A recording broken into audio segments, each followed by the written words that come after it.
सभी किसान भाइयों को नमस्कार। पिता तुल्य बुजुर्गों, नौजवान साथियों, मेरी माताएं बहनें जो कृषि एवं उससे सहायक क्रियाओं में अपना महत्वपूर्ण योगदान दे रही हैं, उन सभी को सत श्री अकाल, आदाब, नमस्कार। मैं आप सभी का हार्दिक अभिनंदन करता हूं। धान की अपनी जो फसल है वो परिपक्व अवस्था की तरफ अग्रसर हो रही है और किसान अपनी अगली फसल की बुआई के लिए तैयारियों में जुट गया है। हालांकि ये सीजन इतना बढ़िया नहीं रहने की संभावना है। पहले धान में पौधे छोटे रहे, फिर उसके बाद 1509 का उत्पादन कम आया, फिर उसके बाद बासमती वैरायटियों में बैक्टीरियल लीफ ब्लास्ट की शिकायत बड़े स्तर पर हुई है और PR 26 में जो PR अन्य वैरायटी है उसमें हल्दी रोग का होना अपने आप में काफ़ी दुखद है। लेकिन किसान हमेशा अपनी बुआई में सदा तत्पर रहता है। फल देना उस पर परमपिता परमात्मा के हाथ में होता है, लेकिन आलू और गेहूं इनकी फसल की तैयारी में किसान अब जुटा हुआ है। किसान भाइयों, मैं गेहूं की बात कर रहा हूं। पिछले कई दिनों से मैंने आपके साथ वीडियो के माध्यम से कुछ वैरायटियों के बारे में मैंने विस्तृत चर्चा करी है और अब जो चर्चा कर रहा हूं वो दो वैरायटियों का तुलनात्मक अध्ययन कर रहा हूं और उनके जो हाव भाव हैं, उनके करैक्टरिस्टिक्स हैं और उनका जो उत्पादन है किन क्षेत्रों के लिए रिलीज़ की गई है उसके ऊपर मैं विस्तृत जानकारी आपको दे रहा हूं। मैं आज भारतीय कृषि अनुसंधान संस्थान नई दिल्ली, जो हमारा बहुत ही प्रतिष्ठित संस्थान है, वहाँ से रिलीज HD 3386 और इसी के मुकाबले में पंजाब कृषि विश्वविद्यालय लुधियाना के द्वारा PBW 872 के ऊपर मैं चर्चा कर रहा हूँ। दोनों का तुलनात्मक अध्ययन कर रहा हूँ। मैं दोनों बिंदुओं को छूने का प्रयास करूंगा, उनके ऊपर प्रकाश डालने का काम करूंगा। किसान भाइयों, मैं वार्ता कर रहा हूं सबसे पहले कि बिजाई के लिए कौन कौन सी कहाँ के लिए सिफारिश की गई है। दोनों किस्में भारत के उत्तरी पश्चिमी मैदानी एरियो के लिए सिफारिश की गई हैं। भारत के उत्तरी पश्चिमी मैदानी एरियो की बात करते हैं तो किसान भाइयों, पंजाब, हरियाणा, दिल्ली, पश्चिमी उत्तर प्रदेश, झांसी की डिवीज़न को छोड़कर, उदयपुर और कोटा की डिवीज़न को छोड़कर पूरा राजस्थान, उत्तराखंड का तराई के एरिया, जम्मू कश्मीर के दो जिले जम्मू और कठुआ और हिमाचल के दो जिले ऊना और श्री पोंटा साहिब में PBW 872 HD 3386 की बड़े स्तर पर काश्त की जा सकती है। मैं आपको यहाँ बता देना चाहता हूँ कि संस्थान इन वैरायटियों की बुआई 1 नवंबर से लेके और 15 नवंबर के बीच में रिकमेंड करता है। कुछ किसान भाई, मेरा ये अपनी एक व्यक्तिगत राय है कि आप अक्टूबर के माह में बुआई कदापि न करें।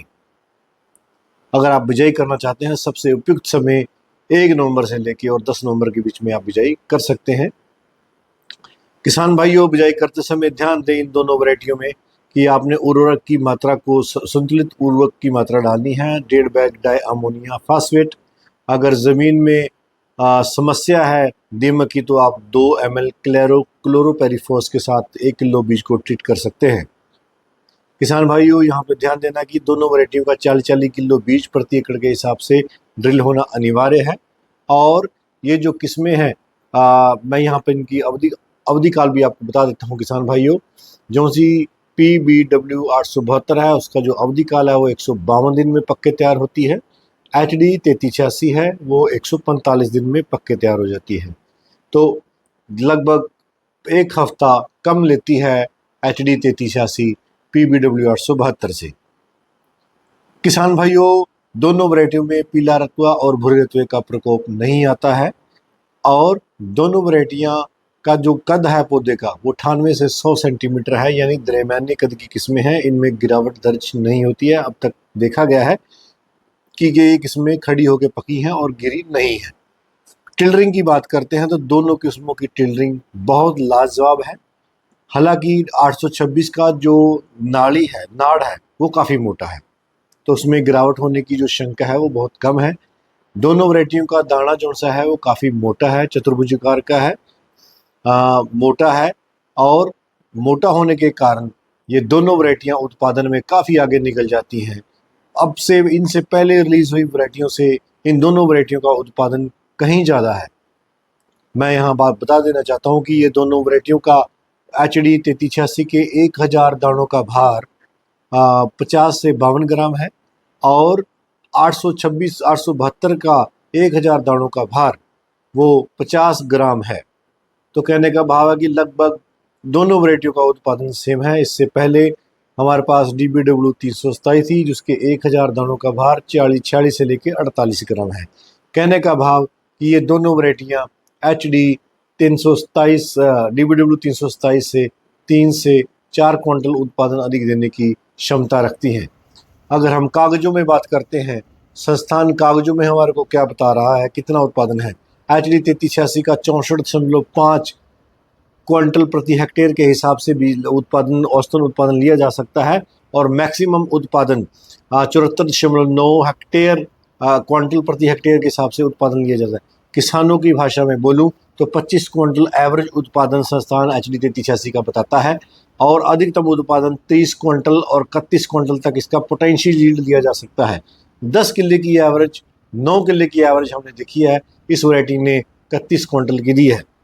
वहीं अगर हम HD PBW 872 के उत्पादन की बात करते हैं तो यह भी किस्म अपने आप को कम नहीं आंकती है। पूरा HD 3386 को कांटे की टक्कर देती हुई दिखती है। किसान भाइयों, इसका संस्थान 32 क्विंटल एवरेज उत्पादन बताता है और 35 क्विंटल तक का पोटेंशियल यील्ड देने की सार्थकता सिद्ध करी है इस वैरायटी ने अपने ट्रायल्स में। पंजाब कृषि विश्वविद्यालय लुधियाना ने पिछले साल अपनी यूनिवर्सिटी की वेबसाइट के ऊपर इसका औसतन उत्पादन 32 क्विंटल तक बता दिया, बाद में उसको चेंज कर दिया गया।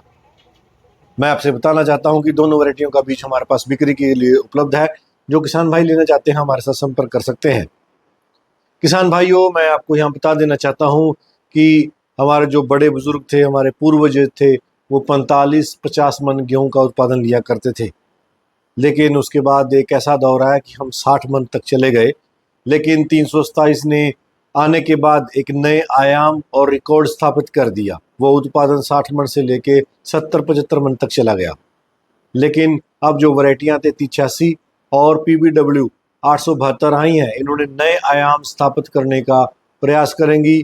किसानों के लिए यह किसी संजीवनी बूटी से कम नहीं होगी और एक मील का पत्थर साबित होंगी। ये वैरायटियाँ लंबा चलेंगी 3386 और 872। किसान भाइयों से मैं बता देना चाहता हूँ कि अपने आप में बहुत ही सर्वश्रेष्ठ किस्में हैं। ये किसानों की आर्थिक स्थिति को मजबूत करने में, उनका गुजर बजर अच्छा करने के लिए, जीवन शैली में बदलाव करने के लिए इन वैरायटियों की महत्वपूर्ण भूमिका रहेगी। किसान भाइयों, धान गेहूं की सभी किस्मों का हम बीज आपको दे रहे हैं और कोई भी किसान भाई लेना चाहता है हमारे से संपर्क कर सकते हैं। इसी के साथ मैं वार्ता को विराम देता हूं। जय जवान, जय किसान, जय विज्ञान।